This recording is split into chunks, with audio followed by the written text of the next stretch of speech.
You know what changed luxury fashion forever? The fact that the brand lets to slap their name on whatever product they actually didn't make. I'm sorry, that's very rude of me. It's called fashion licensing. Now we see it everywhere. It's very common practice with cosmetics, beauty products, sunglasses, and other very small knickknacks with the name of luxury literally slapped on it. And you would never believe who started this. Nobody else as Christian Dior, and it was back in 1948. He teamed up with New York stocking brand called Prestige to make Dior nylon stockings. And get this, he was offered $10,000 flat fee. What is 10,000 in this day's money? I don't know. He didn't accept that. He was very smart businessman, okay? And he held out for a percentage of sales. It was way smarter, and this is the standard that basically now everyone in the world does. Sliding royalty deal, or however it's called in technical terms. So this is the way of Dior making his brand accessible without losing that untouchable vibe. But listen to this. Then came Pierre Cardin. The thing that you might or might not know about Pierre Cardin is that he assisted Dior for his brand when he came up with legendary bar suit. Anyways, different topic. Cardin looked at licensing and he was like, why stop at stockings? Why cannot we make everything Pierre Cardin? And by the late 1980s, he had about 800 licensees in 94 different countries. And they were selling clothes, cosmetics, towels, slippers, home appliances. You definitely know somebody who has something by Pierre Cardin. It's the lowest of the low of licensing. The funny thing, he even somehow managed to license one cigarette lighter twice to two different companies. And then he was charged at the court, and as a result he had to pay out $600,000 in that day's money. Have in mind that these numbers in today's world would be way bigger.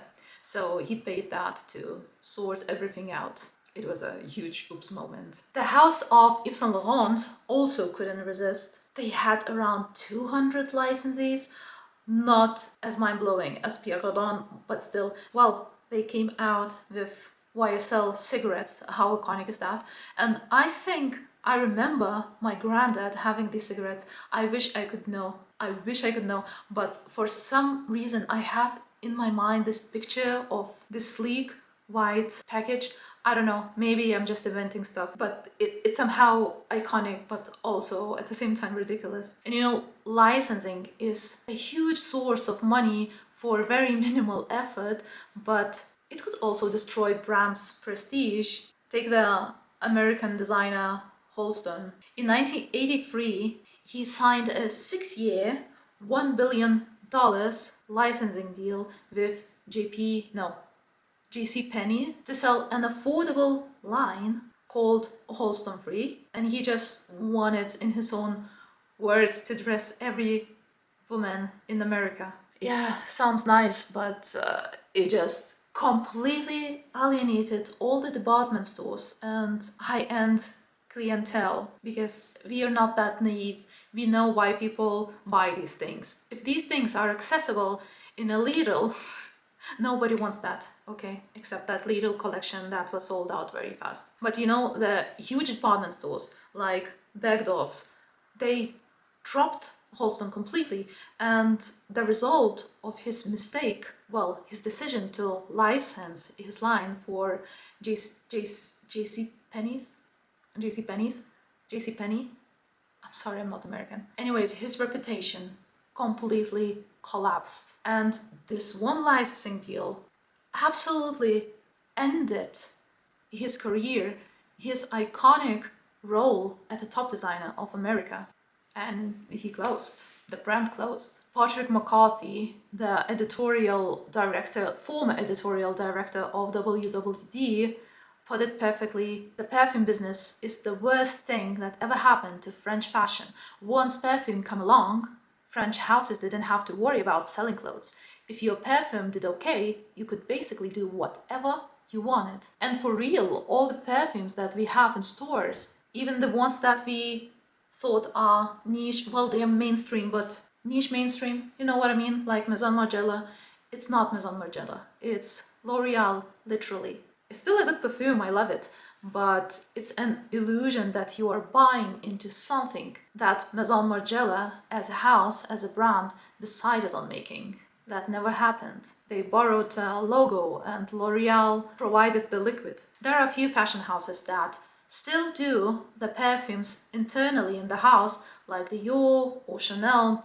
You know, the thing about Chanel, it's very funny, and it also shows the severity of licensing, because Chanel by the mid 1990s had 41 boutiques, made estimated $1 billion a year in revenue from clothes, cosmetics, accessory, without even one single license. They had absolute control, well, until 1999, because then Chanel, and this is, I guess, very sad to see. I don't know why it makes me sentimental to think about it, but the house existed for 89 years without any licensees, and then they sold their license to Luxottica, and now Luxottica makes sunglasses for Chanel. So it's not made in the house, it's made in Italy, but Chanel doesn't have full control on that. Anyways, coming back to 90s, Dior at that time was a mess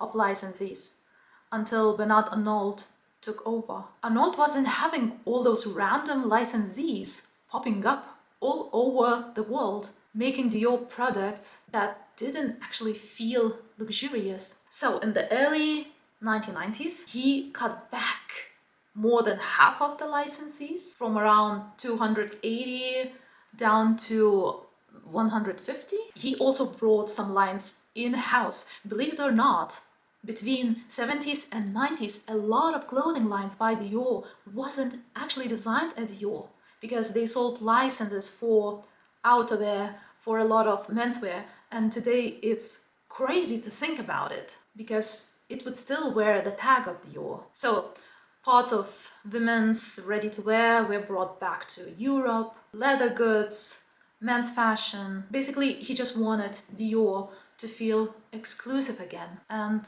you know, very, very fancy. That's why people shop. You have to give people the reason to shop in this particular brand. This kind of turnaround is not unique to Dior. In the late 80s, you remember this very sad story of Gucci, and Gucci's logo was on more than 22,000 of peculiar products, and it completely diluted its prestige. By the mid-1990s, CEO Domenico and designer Tom Ford ruthlessly cut weak licensees, brought back control of key product categories, and elevated the design and distribution, essentially bringing Gucci back to being aspirational luxury brand. You know, we were talking about Dior, and I think now it's only 5% of sales are licensed, but don't take it as truth. I don't know. I will try to find it out. It sounds illogically small, but Dior is not completely license free. Dior eyewear was licensed to the Italian company Safilo for over 20 years, selling millions of sunglasses while keeping the designs desirable. In 2020, the license ended, and LVMH own company, Telios, took over production directly in Paris. So even though sunglasses are not directly a product by Dior, it definitely has more control, because the company who's taking care of Dior sunglasses is also a company of LVMH. Licensing is not the same as franchising. As we already talked, as you already understood, licensing is just giving your name away, borrowing your name, and letting someone to use that name on a product. The brand doesn't usually touch the production, but earns royalties and fees. Now, franchising is when a brand lets to run an actual store using its name, products, and system. Very stupid, but this is what comes to my mind. Think of McDonald's. You get the branding, recipes, setup, anywhere you go, it's very similar, but you operate the branch yourself instead of the brand. In luxury, it's very tricky though, because one bad location can ruin brand's image forever. So usually it's done very carefully and seamlessly. Not every luxury brand has franchises, but some definitely do. I'm talking Prada, Chanel, Ralph Lauren, but they are very selective about their locations. It's very handpicked. It has to be very carefully chosen, usually the biggest capitals. Licensing, on the other hand, can be very global. You know, you don't need to touch the store yourself. And licensing, even though it brings so much money, it's actually not only about that. It's actually about making your brand bigger without actually making the stuff yourself. And it's just raising awareness, you know. When we talk about Coca-Cola, Coca-Cola doesn't need an advertisement. Everybody knows it, but it's good as a company because they never go forgotten. It's always on the top of our minds when we are thinking about soft drinks, soda, stuff like that. So it's very similar for luxury brands. No luxury brand wants to be unknown. Even the alternative ones, the avant-garde ones, like Maison Margiela, from the business point of view, they needed that perfume because the people who didn't know Maison Margiela as a house now definitely know their perfume. Now they have awareness, now they have this name in their mind. When they will see a bag, they will recognize that bag, and maybe that's one potential customer to the brand. Talking about finances, brands like Tom Ford makes more from beauty and perfume than from their fashion collections. And which is the nice way of saying that the lipstick buys them runway shows. I think now a lot of brands are leaning more towards collaboration. Take, for example, Louis Vuitton, because they are not actually licensing, but they do a lot of collaborations to broaden this awareness. And talking about brands that don't do license, I think it's only smaller brands. Smaller, I mean like the Row, or very big ones like MS, but you don't have very big brands generally that wouldn't license. Everyone else is just selling you the fantasy because you would want to think that when you're buying a lipstick, it's Prada. It's not L'Oreal, even though Prada only signed the paperwork. Collaborations also creates the buzz. It gives something for fans to queue for in the stores, and also the brand doesn't need to be tied to the creator. It's only for a limited time, so brand can afford to experiment. They don't need to marry to the idea, whereas licensing is usually a very long-term decision that has to be very well thought through.